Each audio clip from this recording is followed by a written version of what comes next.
trois chaises représentent un défenseur, d'accord? Arrivé devant la chaise, on va attaquer en main droite pour commencer. Donc on va arriver en main droite. Quand on va arriver devant la chaise, on va travailler sur le cross. On va travailler sur le cross. Donc j'arrive en ligne main droite devant la chaise, je ralentis, je multiplie les appuis, donc je mets sur du tipi, je change de main sur la main gauche et je vais chercher la deuxième. J'arrive devant la deuxième chaise main gauche, tipi, je change de main et je bascule sur la troisième. J'amène des éléments techniques ensuite. Ok? On termine avec un tir en course, lay-up pour tout le monde. Tir en course, lay-up pour tout le monde. Vous avez mis du côté droit, on va tous mettre du côté gauche. Allez, go! En petite ligne devant la chaise, en petite ligne. Voilà, merci.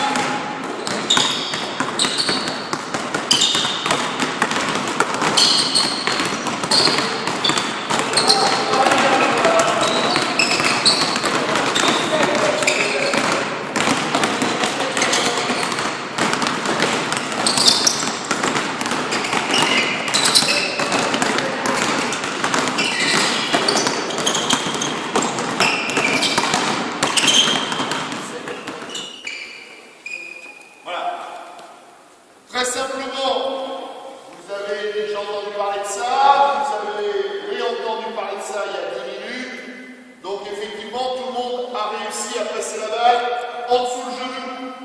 Dans le cross, la particularité du cross, on a dit tout à l'heure, c'est de changer de vitesse. Donc, on va rajouter plusieurs éléments, deux notamment. Le premier, quand vous allez arriver devant la chaise et que vous allez être en typique, vous allez être en sorte d'être fléchi avec le grip sur le côté. Pas devant, sur le côté. Dans le grand cylindre. Devant, c'est dans le petit cylindre. Sur le côté, c'est dans le grand cylindre. Gripez sur le côté dans le grand cylindre. Vous êtes en typique dans le grand cylindre.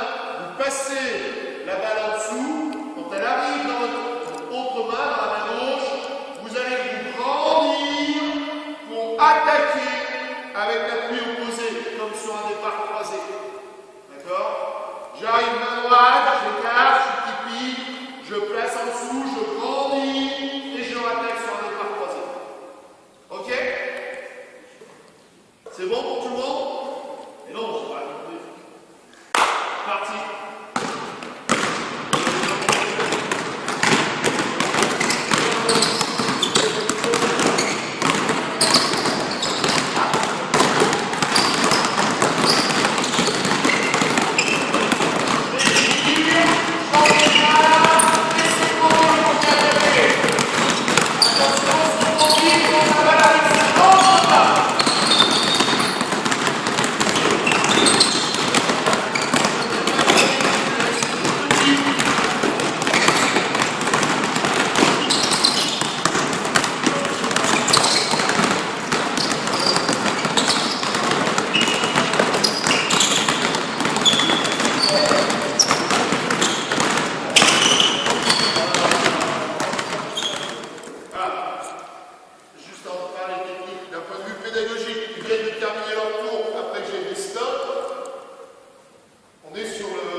Si on ne fait pas jusqu'au bout, on va se faire monter. D'accord? Tout à l'heure, je vous ai demandé de terminer votre tour. Terminer le tour, c'est faire jusqu'au bout. Faire jusqu'au bout, pas s'arrêter et dire, bah, c'est bon, il y a du stop. Ouais. D'accord? Donc, pensez-y. La consigne sur laquelle on va s'appliquer, qui vous pose le plus de problème. Fléchir, changer, grandir. Pour pouvoir avoir cet élément de petit, grand, il faut l'associer ou le dissocier avec je dribble large. Je suis fléchi, je dribble large ici, je bascule la balle de l'autre côté et je vais aller chercher un peu plus haut. Ma main va rester sur la balle, je vais continuer à coiffer la balle et je vais me grandir pour pouvoir réattaquer. D'accord? Il faut qu'on ait ça, ça petit, grand, réel, petit. Ok? On se concentre uniquement là-dessus. Uniquement là-dessus. On réduit la vitesse et on exploite. Parti. Voilà.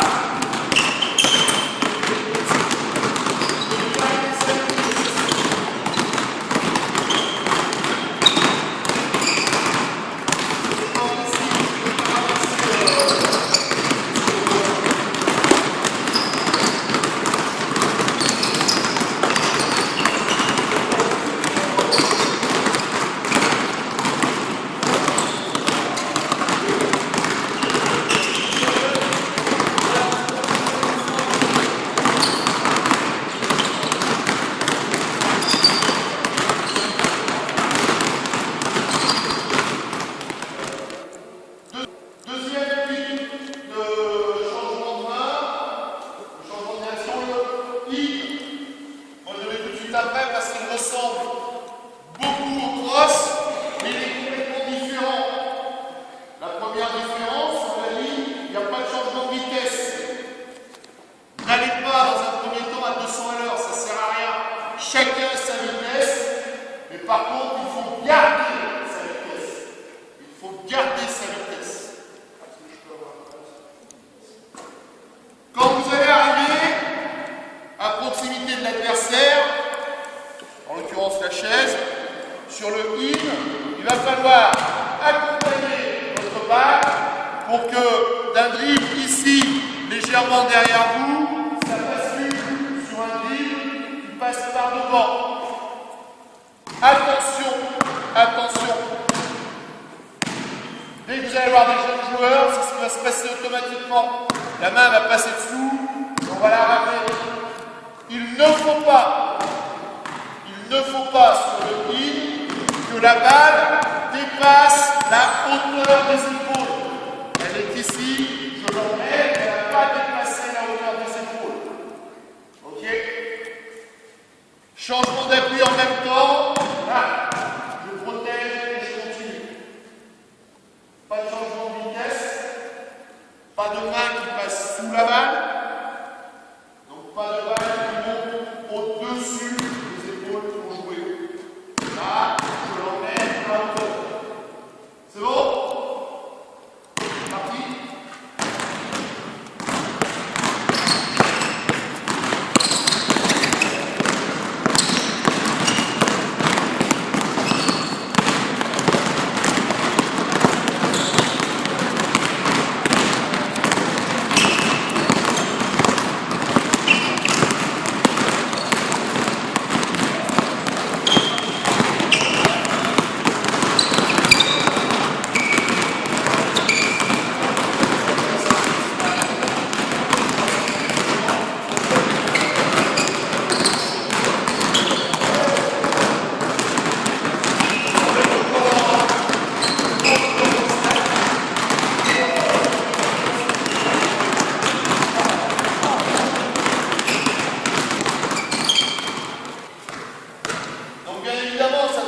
La répétition, vous vous rendez bien compte, à la différence du cross, où on avait une amplitude en largeur, une amplitude en hauteur, que sur le in, il n'y a plus d'amplitude en largeur, il n'y a plus d'amplitude en hauteur, puisqu'on garde la même vitesse.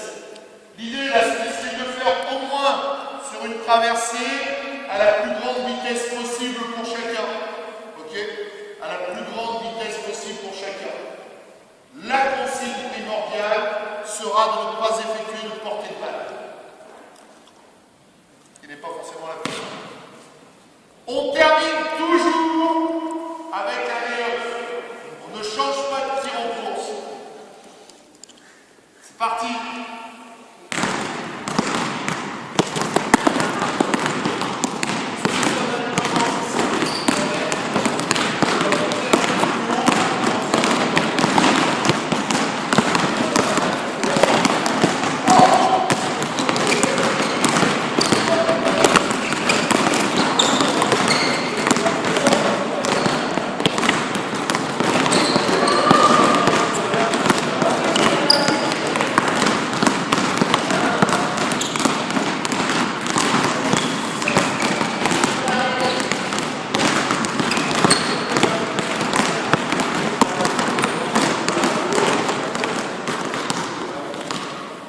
Troisième type, c'est le in-out. Le in-out, c'est celui qui propose le plus de feintes. C'est celui qui va le plus loin dans la feinte. Je vais avancer un dribble type in, ce que vous venez de faire, mais avant de lâcher la balle pour changer de main, je vais ramener et pousser vers l'avant, le ballon du même côté. J'étais main droite, je vais planter et pousser. Cette fois-ci, au niveau des appuis, quand je vais pousser ma balle, c'est même pied, même main.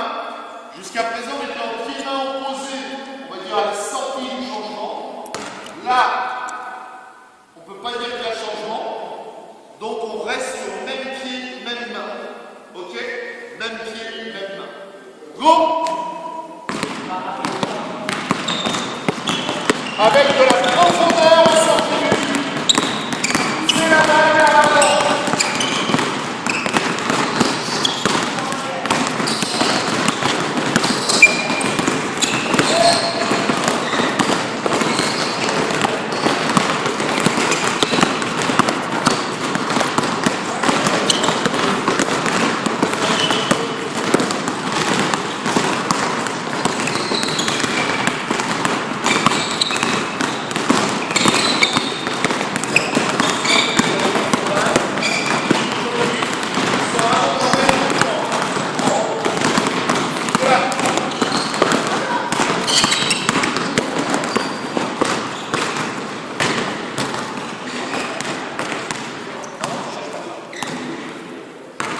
Comme Cécile vient de me faire remarquer judicieusement, on ne change jamais de main. Donc sur celui-ci, il est important de changer de côté pour travailler sur la main gauche. Changer de côté. En termes de sécurité,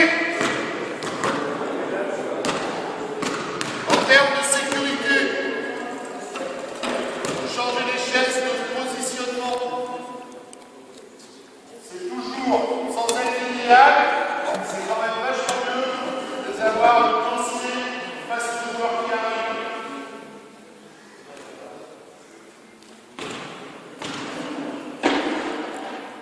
Merci. C'est parti.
Il va falloir lui donner de mauvaises indications pour l'amener d'un côté et partir de l'autre.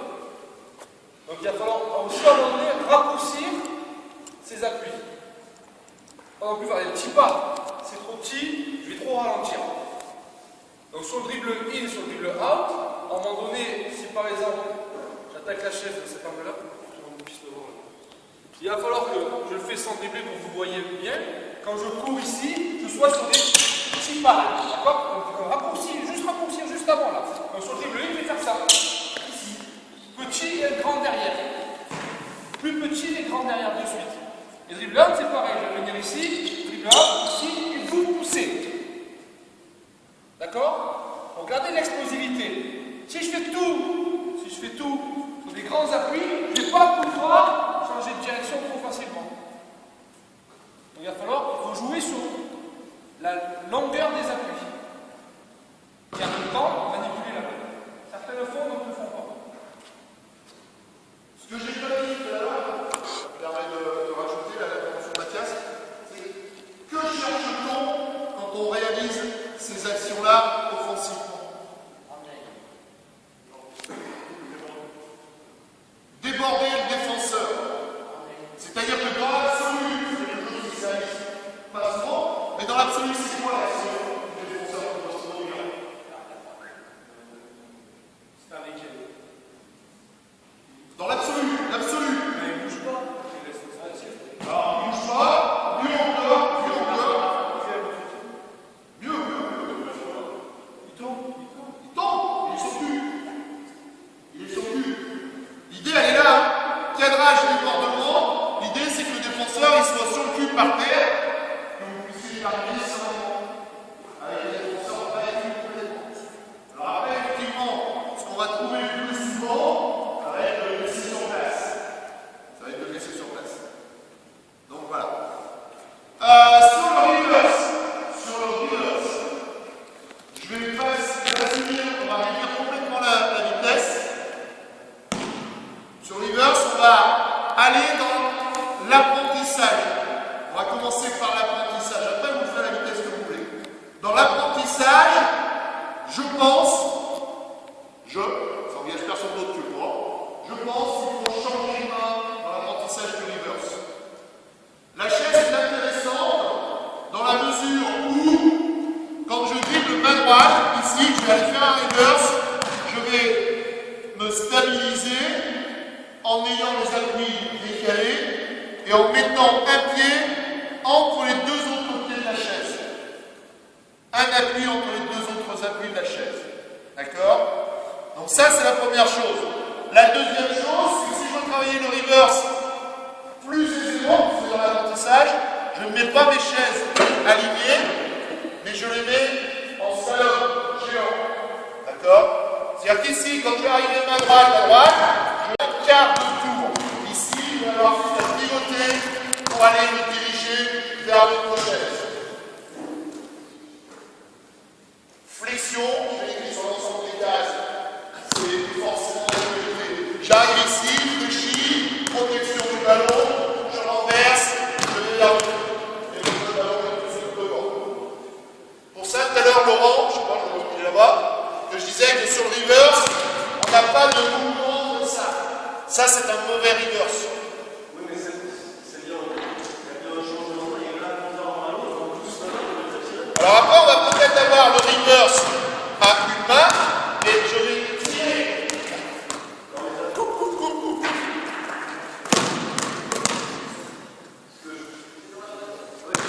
Je vais tirer ma balle, pour ensuite la récupérer sur l'autre.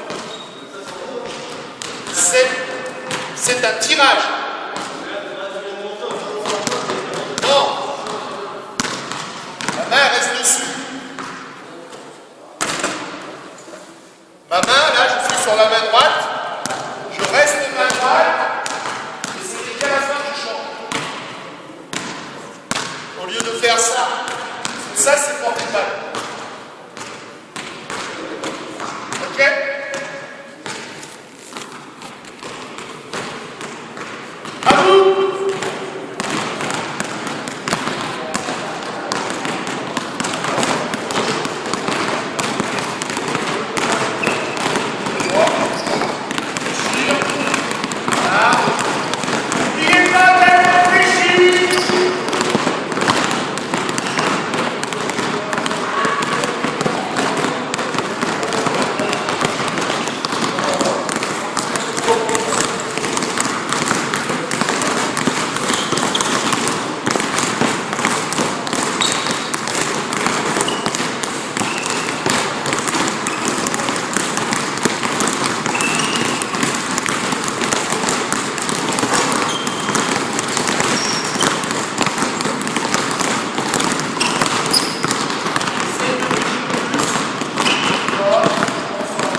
de l'action des reverse à deux mains, je suis ici, et je commence à tourner la ligne des épaules, là, l'autre main en volet. Quand je suis sur un reverse à une main, c'est la même main que la même, c'est les deux mains que j'ai terminé, que l'autre main en volet. D'accord? Le premier évite complètement le porté de balle, le deuxième, c'est déjà pour les joueurs plus aguerris. Allez, donc je disais, travailler avec des chaises, intéressant, mais trop loin de la réalité du match. On va essayer de mettre en place une situation qui va se rapprocher de la réalité du match, sans être pour autant l'action type du match. Il me faut, on a dit 16, 18, 4 joueurs dans le corner là-bas, 4 dans le corner là-bas, 5 et 5. Le premier de chaque colonne, personne pour le tir. Le premier de chaque colonne sans ballon. Le premier sans ballon.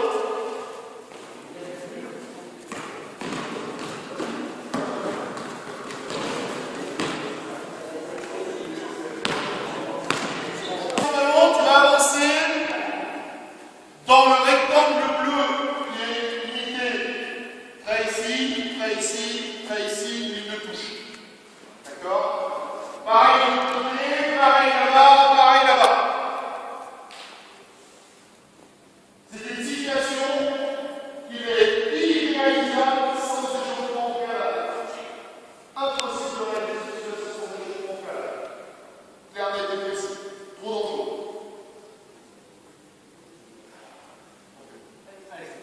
Alexandra va attaquer face à Charles.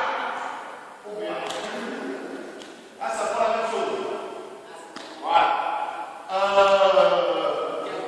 Mickaël va attaquer la défense face à Cléon.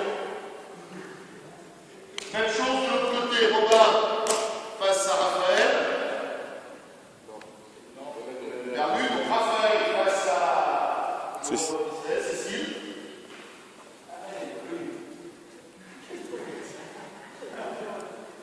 Voilà. L'idée, c'est de jouer, de prendre de la vitesse, sur la première partie du terrain, pour jouer sur un des mouvements qui est là, face aux défenseurs, qui ne peuvent pas sortir du carré. D'accord? Bien évidemment, le dribbleur a l'obligation de passer dans le carré. Sinon, il n'y a pas de jeu. Un seul tir. Dès que tu as tiré, tu viens prendre la place dans le carré à la place de l'autre défenseur. Le défenseur, c'est lui qui va chercher la balle au rebond et qui repart dans la colonne du même côté. Et ainsi de suite. Le départ du dribbleur. Le départ du dribbleur se fait au moment où celui qui est juste devant lâche la balle pour le tir ou perd le ballon. Chose qui peut arriver. D'accord? Deuxième chose, pédagogiquement, ceux qui sont de ce côté, vous restez toujours de ce côté. Ceux qui sont là-bas, vous restez là-bas. Pourquoi? Tout simplement, l'exercice suffit à lui-même pour passer du côté droit et pour passer du côté gauche. Si vous commencez à croiser, vous allez avoir des joueurs, des joueuses qui n'ont pas tout compris et qui vont toujours passer à droite et jamais à gauche, pour faire ça. 2, vous risquez d'avoir des colonnes qui se vident et d'autres qui se remplissent. Donc c'est pas ce que l'on souhaite. Pensez TUE, TUA.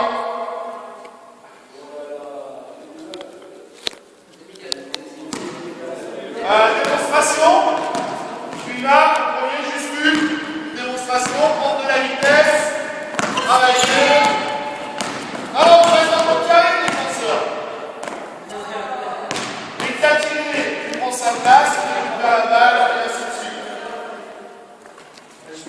C'est bon, c'est les mots. C'est les mots.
Soit tu es super fort sur ce qu'on a vu ce matin et tu la laisses sur place dès ton départ en libre, soit ça ne fonctionne pas, il va falloir que tu utilises un des changements qui est au tableau, auquel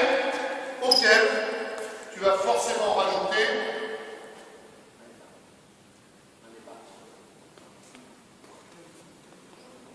des changements. Merci. Voilà. Auquel tu as changé.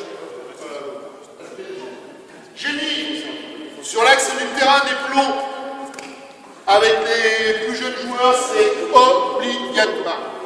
Oh les jeunes. Avec les plus jeunes, c'est obligatoire, sinon ça traverse.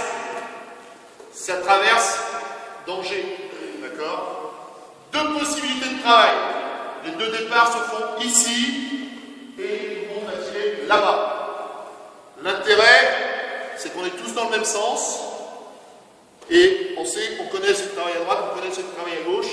Après, il suffira d'échanger les groupes pour avoir un travail inverse. Par contre, si on prend cette option-là, il faut gérer les départs. Vous ne pouvez pas partir ensemble. Donc la colonne de gauche partira une fois que les demoiselles sont à droite, on franchit la ligne médiane, pas avant. Il faut limiter les risques. D'accord? Et ça va partir comme ça en se gagnant, et ainsi de suite. Ok? Si vous partez un là-bas, un ici, ça tourne comme vous voulez. Par contre, arrivé, vous avez un tir qui, chez les plus jeunes joueurs, tape la planche et finit sur la tête de ceux qui vont démarrer. Donc, un avantage en termes de sécurité, un souci en termes de travail. Donc, ni l'un ni l'autre n'est meilleur. Par contre, il faut gérer celui que vous prenez. Ok? T'es prête? Fais checker la balle. Après, tu mets à la lisière.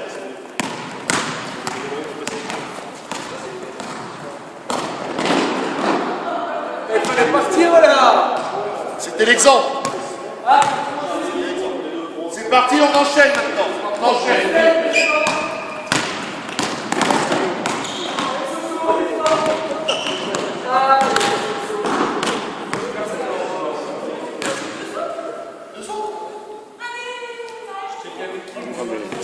Par deux avec une balle pour nous.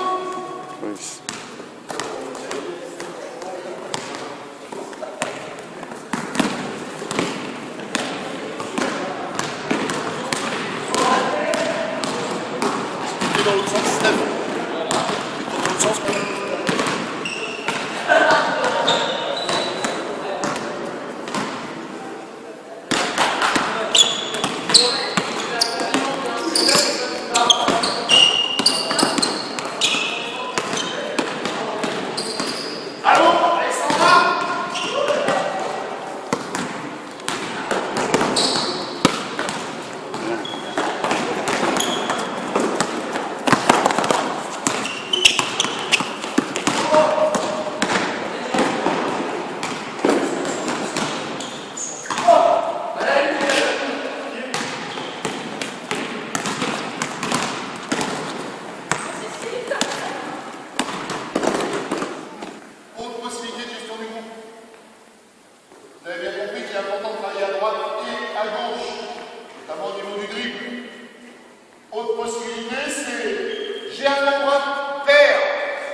Perfect.